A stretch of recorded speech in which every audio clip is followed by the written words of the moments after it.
Welcome everyone back to the Crimson 15 podcast. I'm your host, Crimson Sen. 15 PCA. 810-454. Be sure to check us out over on Twitter at C15 Podcast. Join the discussion over on Discord, link in the description below. And if you're enjoying the videos, be sure to sub, like, share, and hit that bell for notifications. Hazbin Hotel, Episode 7, Hello Rosie.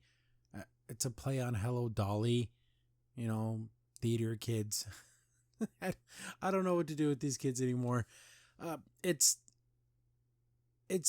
hard to review the ends of, say, like at the end of a season. It's always tough to review the episodes as a singular product because they're so tied into the end of the season. So this one, episode 100% on its own, it's just okay, but it needs to be partnered with the second part because everything leads up to the finale. I hope it does, but it's a 5 out of 10. It's okay. There's songs. The one song by the Camilla lady, I don't know. I don't like her voice. Her singing voice is awful. The song sucks.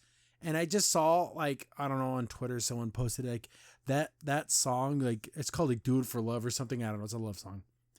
It has like 60 million plays on Spotify. What is wrong with you people? That song is awful. Charlie gets a song. Her song's better because she has a nicer sounding voice. But it's just like, remember the Monorail song? That's a better song from The Simpsons.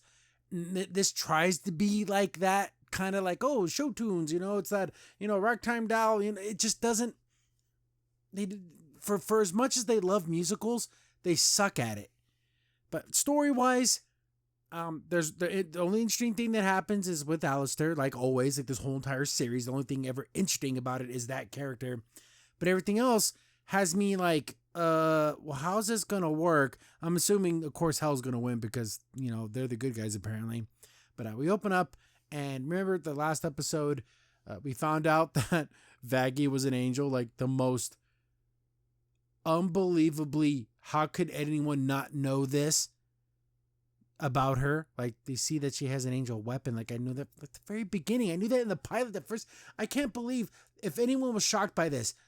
You're not allowed to watch entertainment anymore. You're too dumb. But then she's super upset because Charlie's like locked herself in a room and they don't know what they're going to do. The extermination's coming and they don't know, well, are we going to fight? Are we going to run away? What's the plan here? During the whole kind of like everyone's trying to figure out what's happening, Alistair sees a moment to go and talk to Charlie. And of course, Alistair's not up to no good. There's nothing good about this guy. Also, in this episode, didn't it seem to me that everyone's character model was off? Didn't Alistair seem shorter in this episode?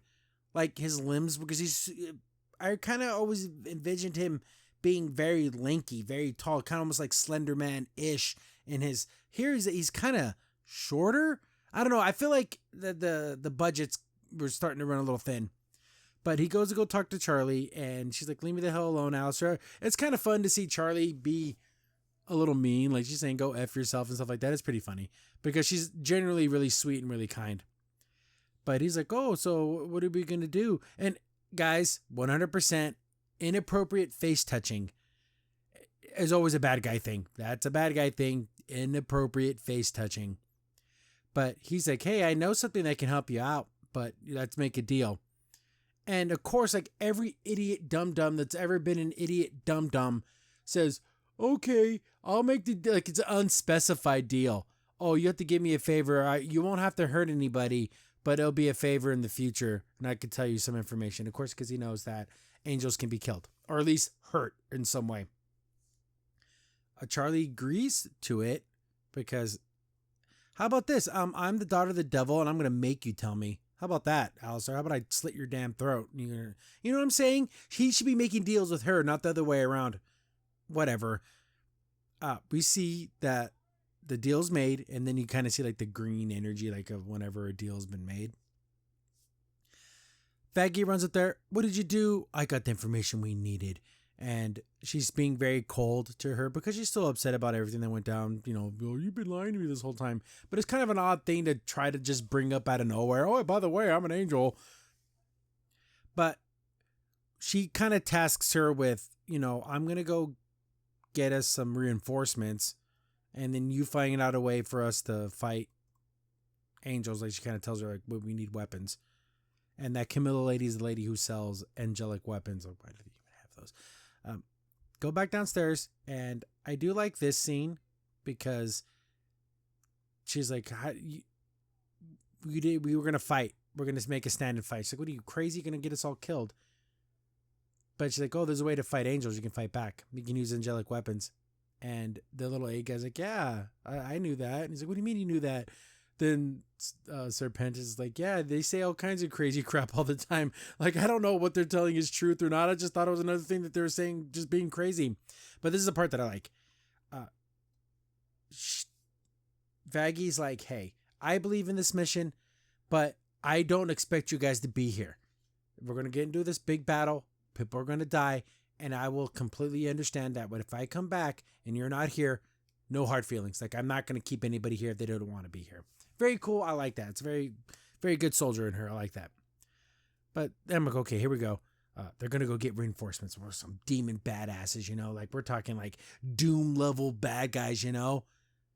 They go to Cannibal Town, and it's like, you know, Meet Me at St. Louis, you know? Have you ever seen that movie? It's like that. Everyone, it's like that kind of era, and it's just so they can make the Hello Dolly type music.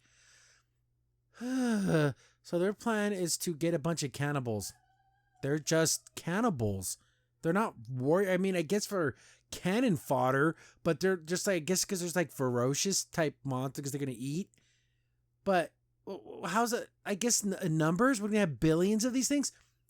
This whole extermination thing, no one's been able to answer this for me. How long has this been going on? Has this been going on ever since Charlie can remember? Is Charlie like 20 years old? Is Charlie like 200 years old? And how was everyone surviving this? Like, how are they just hiding underground? Or it's so weird how this whole thing happens, and none of it makes any sense. So they're going to try to talk to this Rosie lady because she's like, I don't know, it's like the mayor, but she's kind of like like the demon lord lady of this area, but she's like really nice. I thought for sure that she had some secret agenda, but no, she like turns out to be just like a nice person, which is really weird, and they eat people. Oh, Alice the Darling, you know, she talks like that. And I guess they have history, and they're like, oh, this is Charlie, you know, the heir to the throne of hell and all that stuff, but she needs your help. And of course, Charlie has a hard time just like speaking because she's like that. They end up kind of maybe like, oh, we need like an army of your guys to help fight the angels. She's like, oh wow, you know, you don't go, when you ask for a favor, you don't really go small, you guys go big. But she's like, well, I'm not gonna send my people out there just to die for nothing. But I guess Charlie kind of promises that, no, we'll have a way to fight back. And then, you know, your people will be able to like eat angels. How cool is that? Like, they're going to want to do that. But just like, you can't, okay, I like this idea, but you have to convince them. You have to go out there and like talk to the people and get them to agree, because they're not going to just listen to me. You have to like convince them. We get to Vaggy. She goes to Camilla's house, and Camilla's an angel too, right? They don't say it in this episode. I'm thinking she's from heaven, right? Because she looks like an angel. She has like that ashy gray skin, and she just has that look. I think she's from heaven in some way. There's no way she's just straight up demon. There's no way. But she's knocking on the door. Hey, I know about your secret. I know that you can do what you can do. Let me in. Let's talk about this. She's super shitty with her, and she's like, fine, you got 90 seconds. And she's trying to basically plead her case. Hey, they're going to come down. The extermination is going to happen. You have a way to fight back. Help us fight back. I only care about me and my family. I don't care about you. Charlie cares about everyone. That includes you. And if they take out Charlie and they take out us, it's only a matter of time before they come after you. So they're kind of having a back and forth, and it's kind of working a little bit on her, but she just straight up attacks her. And I guess this is like that whole, I can train you how to fight in 5 seconds. Get back to Charlie trying to convince the townsfolk, and there's just one mean lady. I guess they wanted to have a Karen in the show, where she's kind of like a heckler. So when Charlie's trying to explain what she's doing, she's like, hey, who's this lady? Ah, shut the hell up. We want to talk to Rosie. Who's this stupid girl? Oh my goodness. What are you doing? Like, she's constantly interrupting. Then Charlie gets really pissed off and like flips her off. Again, funny. Just to see Charlie cuss and be angry is always funny. They retreat and like, oh, brief intermission. We're going to come back in a little bit. They take off. We get back to the fight. And it's not a good fight. She's like ballerina fighting. They're breakdance fighting. And she's kind of kicking her butt. And she's like, hey, you've had the answer in your hands all along. She's like, oh, this angelic weapon? She's like, yeah, that's how you beat angels. And I will insert this clip from American Dad. I'm begging you. Everybody on the ground, now! He's got a heaven gun! Those can kill anybody! Why do we have those again? Why do they have these weapons? Obviously, regular weapons can kill demons. The weapons they make in Hell, regular knives and guns and bombs and everything else, kill demons. They do it all the time.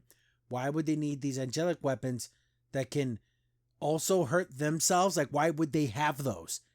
That is so stupid. Well, you're invincible to their regular weapons. Why would you make a weapon that can also hurt you when you can just use their crappy weapons? I don't know. No one's thinking over here. It's stupid. But she's like, also, the way you fight with reckless abandon because you know you can't be hurt. That's how these angels fight. So they're going to leave themselves open because they're always just fighting all out with no, they don't have to worry about getting hurt because they don't think they can be hurt. But it's like, that's where you fault. That's where you're going to fault. And you instead of fighting with reckless abandon, you get to fight with love. And then the whole love song, it is terrible. I'd say the worst song in the whole entire series so far. Just awful. Even the Stupid Loser song was better than this. But I guess she has angel tipped ballerina feet. I don't know. It's just it's so stupid. So they end up having like this really lame loser fight. We see Vaggie gets her wings back because she's like fighting for love. Because, in Hell, it's just full of love. So she gets her angel wings back and starting to fight a little bit better. Charlie's having a heart-to-heart with Rosie. She's like, oh, come on, darling. Tell me, what's bothering you? And it's like, of course, it's romance stuff. It's like, oh, I'm like, you talk to me about romance and love. I'll set you straight, honey.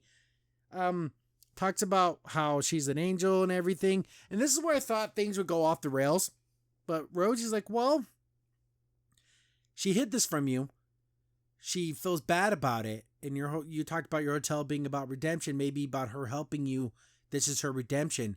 And she may not have said it with words, but what do her actions say? What has she done for you? She's like, oh, she's always there for me. She's always trying to help me. And then she's like, well, there you go, honey. Like, you can tell by her actions, she may not have said the perfect thing or said it in the way that made you feel the most comfortable, but by her actions that she actually loves you. So that's really nice. So the whole key to this whole thing is love. She goes back out there and then she's like, what do you normally do to get people to agree, to listen to you? She's like, well, I just sing. So they sing a little song. It's okay. Again, like I said, the Simpsons monorail song, 1,000,000 times better than this. 100 trillion times better than this song. But it's that kind of thing where you got to get everyone in on it. Then slowly but surely, everyone else joins in and the singing and dancing, and it's just okay. Alistair, I do like the fact that, oh, look at it, she's doing it. And then I'm thinking he's grooming her in a way to be like, oh, put her on the throne. I'll be her number 2. And then when the time comes, he's going to step in and like take over, or just have her do what Lucifer does, where he doesn't really do anything. And then he'll be like, oh, Charlie told me to do this. And I'm like her, I'm her number 2. She told me, and she gave me the authority to make these rules. That's a smart play, because I don't think he can fight Lucifer. If Lucifer truly went and fought Alistair, I think he should be able to beat him. Oh my goodness. If the devil can't win, ugh.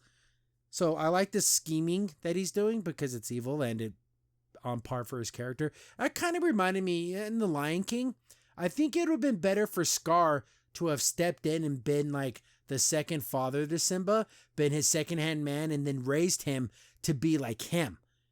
Instead of just trying to take the throne right away, he should have been, oh, Simba, I'll be there for you. Your father died. And then slowly but surely make him like your confidant, which I think what Alistair is doing to Charlie, which I think is the better idea than instead of just like, oh, well, I'm the king. Anyways, I digress. Everyone's loving the plan. Everyone's going to join. They're going to be able to eat angel wings, and that's super fun for them. They get back to the hotel. They got a bunch of weapons. I don't know. Are these going to be just like swords and spears and stuff? Like, not like, I'm sure they can melt the weapons down and like make them into bullets and stuff. But I don't think you could make enough to mount a defense. Because, like I said, what are the sizes of these exterminations? Are we talking 50 angels, 1,000, 1,000,000? Is this a war? Is this a 20-minute little thing they come down and it's just like what is the scope of all this? And how big is hell? It's just, I don't know. I like world building. I like explanations. I like when I watch Lord of the Rings and I see the giant armies running at each other and I see the logistics of the swords and the armor and how it works and where the men come, all that stuff work. I love it. Here it's like, oh, blah, blah, blah, blah. Okay, here it is, two girls kissing.